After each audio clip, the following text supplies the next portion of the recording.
Bonsoir à tous et merci de nous retrouver dans Tête à Tête. Ce soir, je suis avec Monsieur Malick Ndiaye. Nous allons aborder la question urbaine et le logement au Sénégal. Malick Ndiaye, bonsoir. Bonsoir madame. Merci d'avoir répondu à notre invitation. C'est moi qui vous remercie. Un petit peu pour la présentation. Vous êtes ingénieur en génie civil et infrastructure, option ingénierie urbaine de l'université Joseph Fourier de Grenoble en France. Vous êtes aussi titulaire d'un master 2 en ingénierie et suivi de projets immobiliers de l'université de Valenciennes et d'un autre master en finance d'entreprise de l'université d'Evry dans le Val-d'Essonne. Vous avez travaillé dans de grandes entreprises en France comme Bouygues Immobilier, le leader de la promotion immobilière ou Priams Construction. Vous avez été aussi à l'AGETIP, à la Cypress et Telium Properties au Sénégal. Vous êtes actuellement directeur des opérations dans une entreprise de promoteurs immobiliers de la place. Vous avez écrit un livre dénommé « Des solutions pour un habitat durable, moderne et confortable au Sénégal ». Est-ce que j'ai tout dit ou vous voulez rajouter? Exactement, vous avez exactement tout dit. Donc, pour revenir au sujet, nos villes aujourd'hui, bien sûr, connaissent des problèmes d'urbanisation sans précédent. En bon professionnel du secteur, pouvez-vous nous faire un petit peu l'état des lieux? Exactement, vous avez raison de dire que nos villes connaissent des problèmes d'urbanisation sans précédent. L'urbanisme, dit-on, c'est l'écriture de la ville. Et une ville doit assurer normalement 4 fonctions essentielles, que sont en fait la fonction de se loger, c'est-à-dire loger les gens. Il y a la fonction également travail, donc il faut permettre en fait aux gens de pouvoir travailler correctement. Il y a la fonction également de se divertir, donc il faut que les gens puissent à un moment donné avoir des infrastructures de loisirs comme des terrains, des parcs, des bibliothèques, des cinémas. Il y a également la fonction de circulation, il faut que les gens puissent aller d'un site A vers un site B, pour des raisons soit personnelles ou des raisons professionnelles.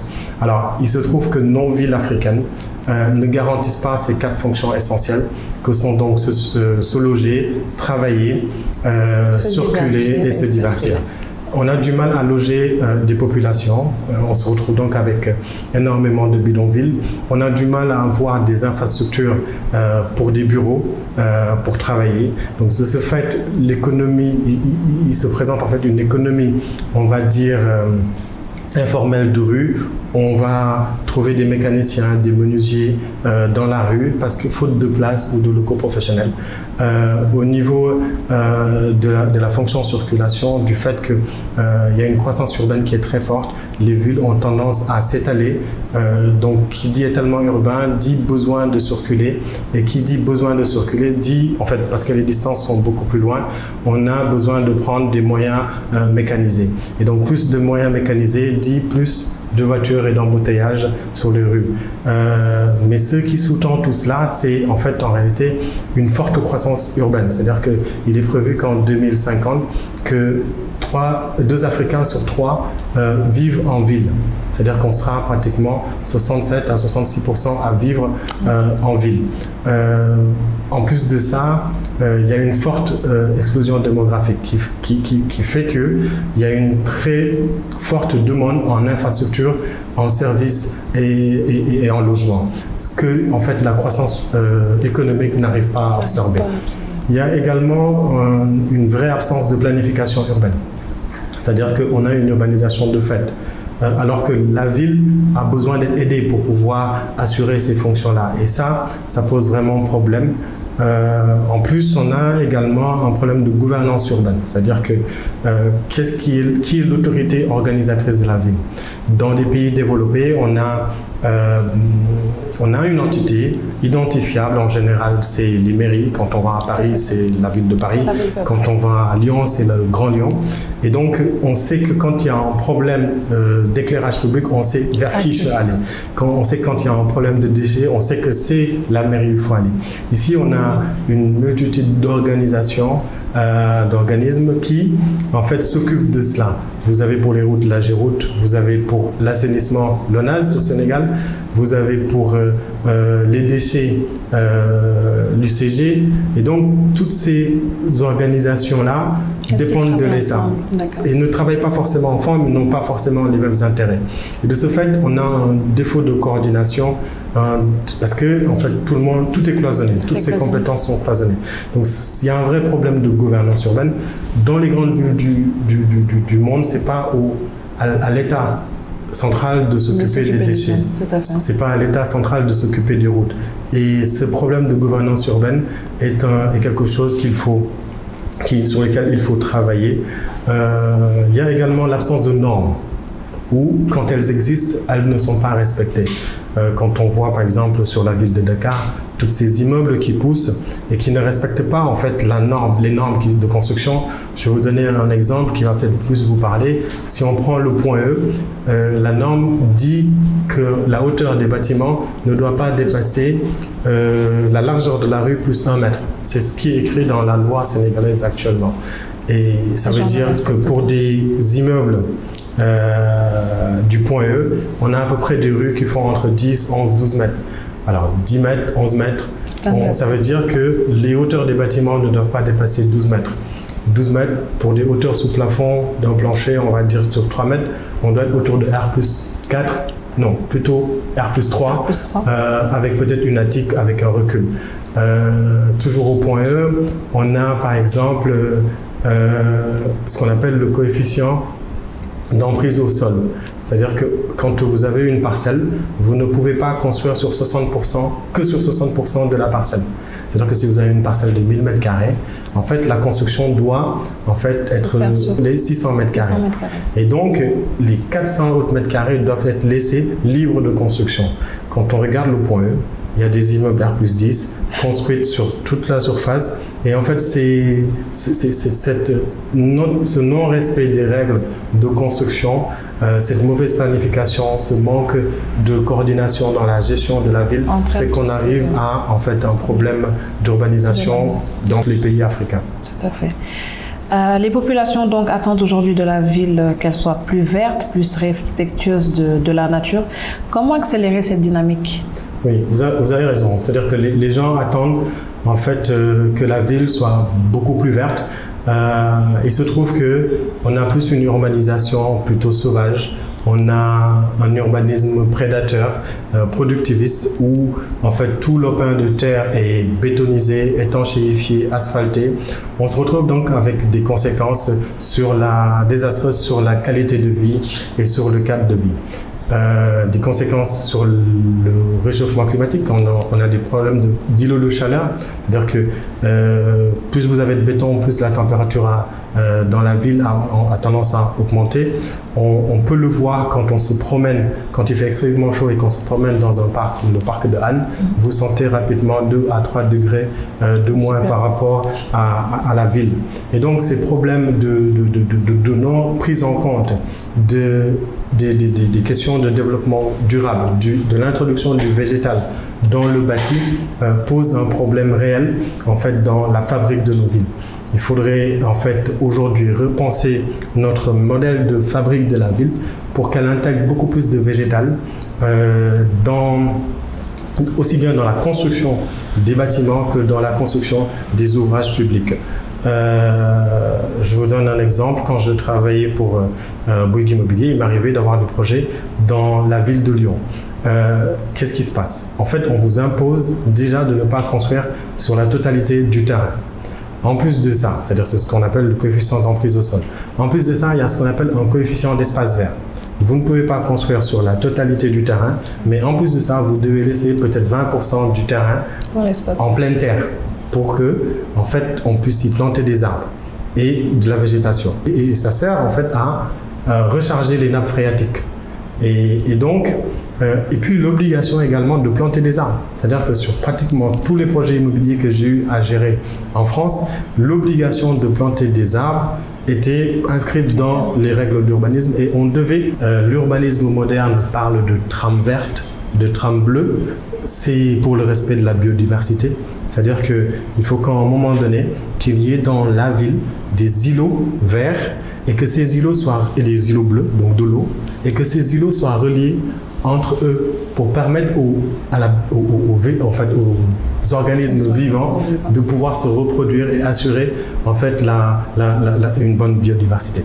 Et donc il y a lieu effectivement de réfléchir à notre modèle de fabrique de la ville, pourquoi c'est beaucoup plus verte. Voilà. D'accord. Pour la question de la mobilité, qui est aussi un sujet préoccupant, on construit des ponts.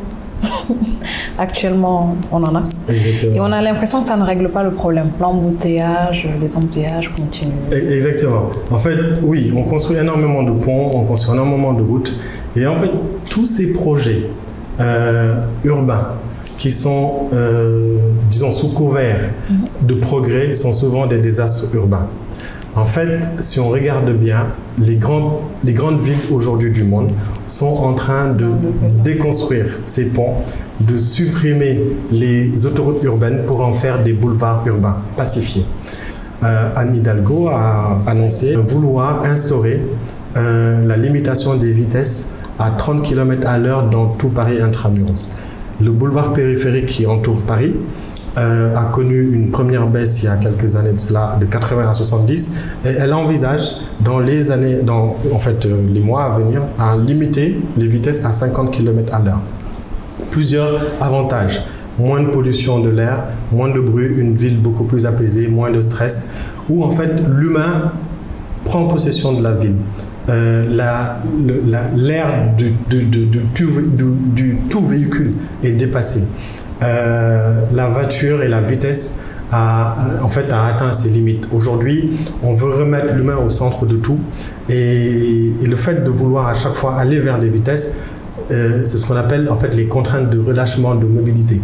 Ce qui fait que les gens ont plus tendance à vouloir aller plus loin, donc utiliser des espaces naturels et donc utiliser de la terre, alors qu'on parle d'urbanisme sobre, d'urbanisme frugal.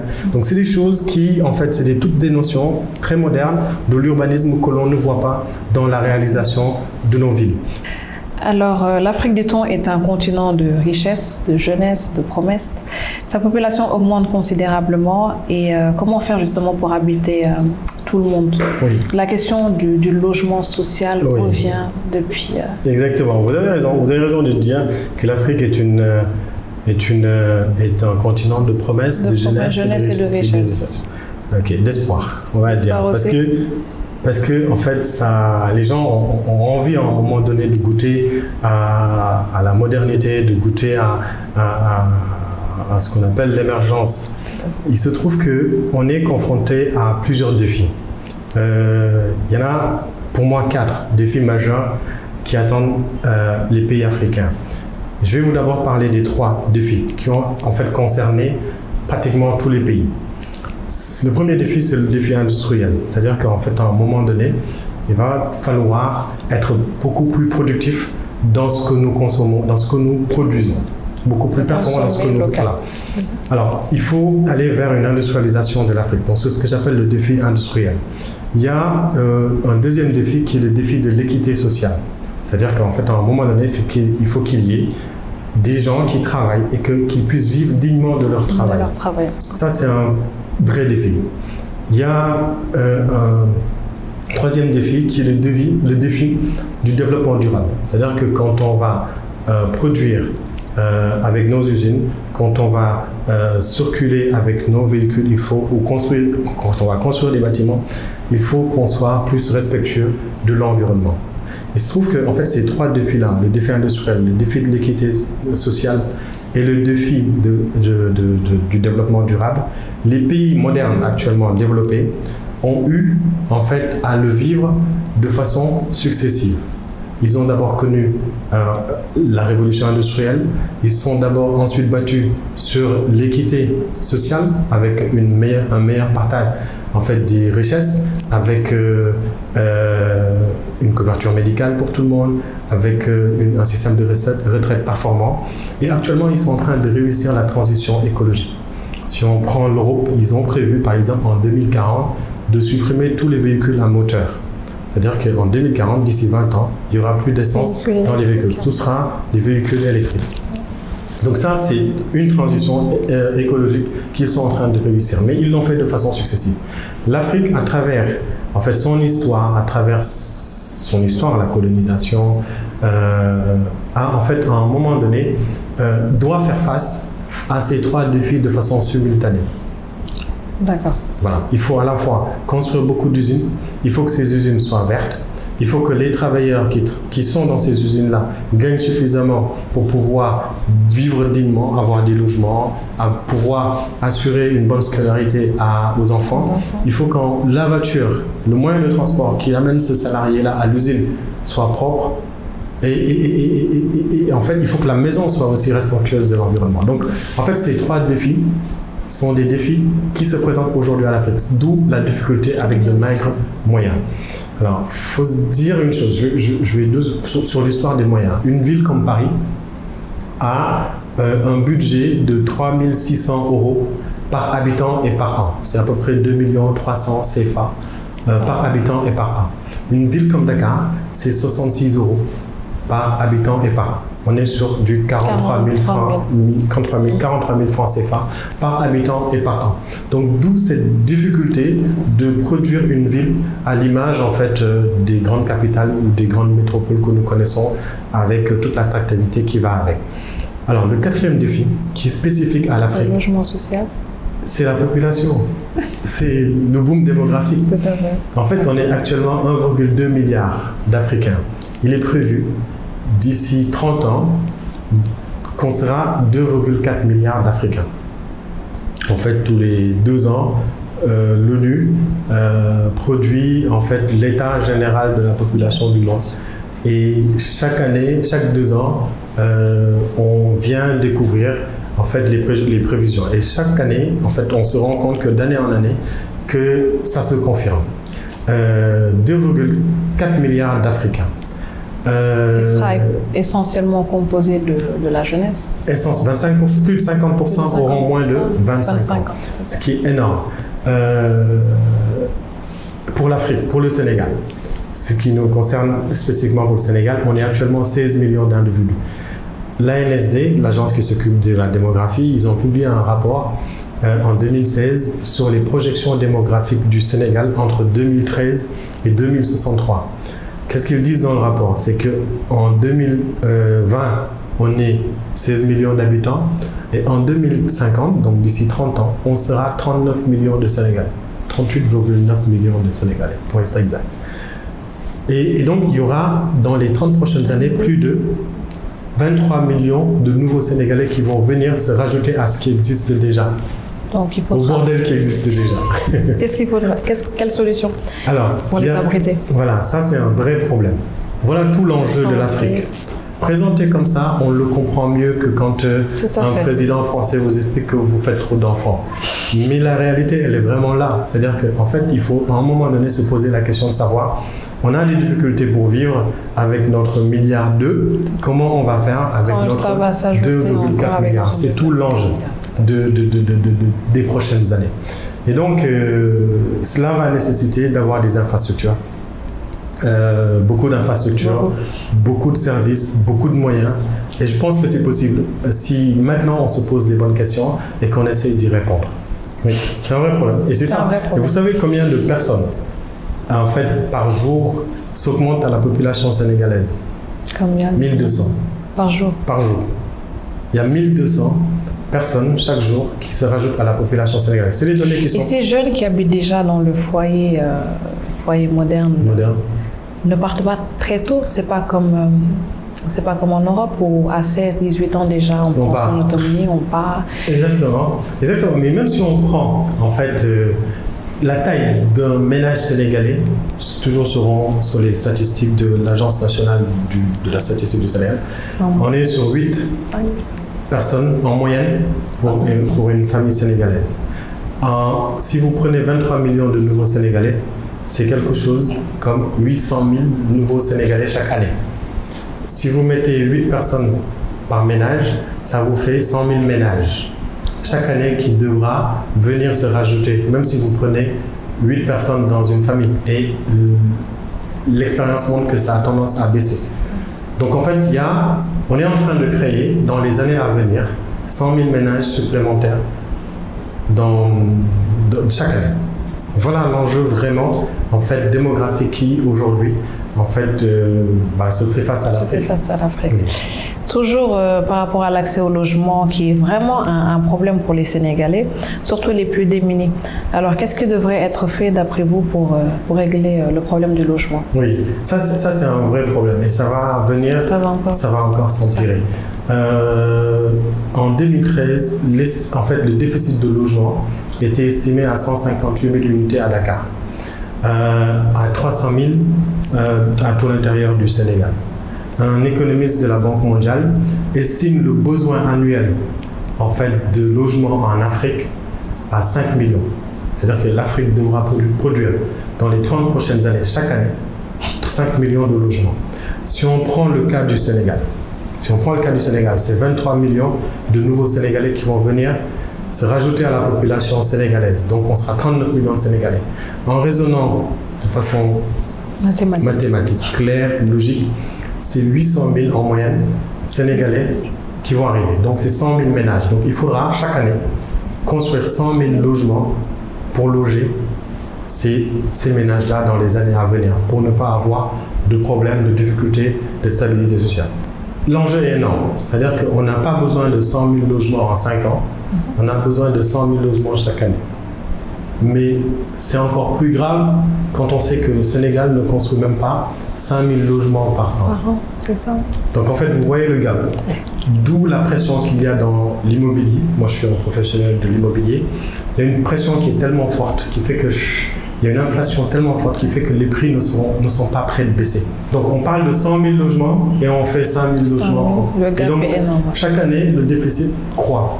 Donc du coup, vous vous retrouvez avec des situations où une chambre à la Médina se loue 75 000, 100 000 francs CFA. Là où un agent de sécurité gagne 75 000 francs et travaille 50 heures. Là où une femme de ménage qui travaille 50 heures dans toutes nos familles sénégalaises touche 50 000 francs CFA. Et donc, un pays qui n'arrive pas à loger ses travailleurs, pas des fainéants, on parle de travailleurs, mais les travailleurs les plus pauvres, en fait, va être amené à des situations compliquées dans les années à venir. On parle de gens qui se lèvent le matin, qui bossent de 8h jusqu'à 18h, qui le font du lundi au samedi, et qui gagnent 75 000 francs et qui n'ont pas les possibilités aujourd'hui de fonder une famille et d'espérer, en réalité, avoir un avenir convenable. Voilà. La capitale dakaroise est aujourd'hui saturée, mais on a vu qu'on est en train de construire de nouveaux pôles urbains tels que Diamniadio, Lac Rose, Keur Massar, je pense. Alors, quelle lecture aussi faites-vous Oui, si on regarde bien, qu'est-ce qui se passe? Et dans beaucoup de pays africains, dès qu'il y a un problème urbain, on en a dans tous les pays africains, dans toutes les villes africaines, on a tendance à imaginer des villes nouvelles, sans pour autant essayer de régler le problème qu'il y a dans la ville. Et donc, ça c'est un vrai problème. Et ça favorise l'étalement urbain. L'étalement urbain, c'est vraiment problématique. On ne peut pas, à un moment donné, accroître les superficies des villes parce que ce n'est pas une gestion économe des terres. Le fait de vouloir toujours aller construire d'autres villes au lieu de reconstruire la ville sur la ville pose un problème. Il faudrait essayer de réaménager la ville, restructurer les rues pour en faire des villes beaucoup plus intéressantes. Aujourd'hui, le modèle de fabrique des logements, c'est les lotissements au Sénégal. C'est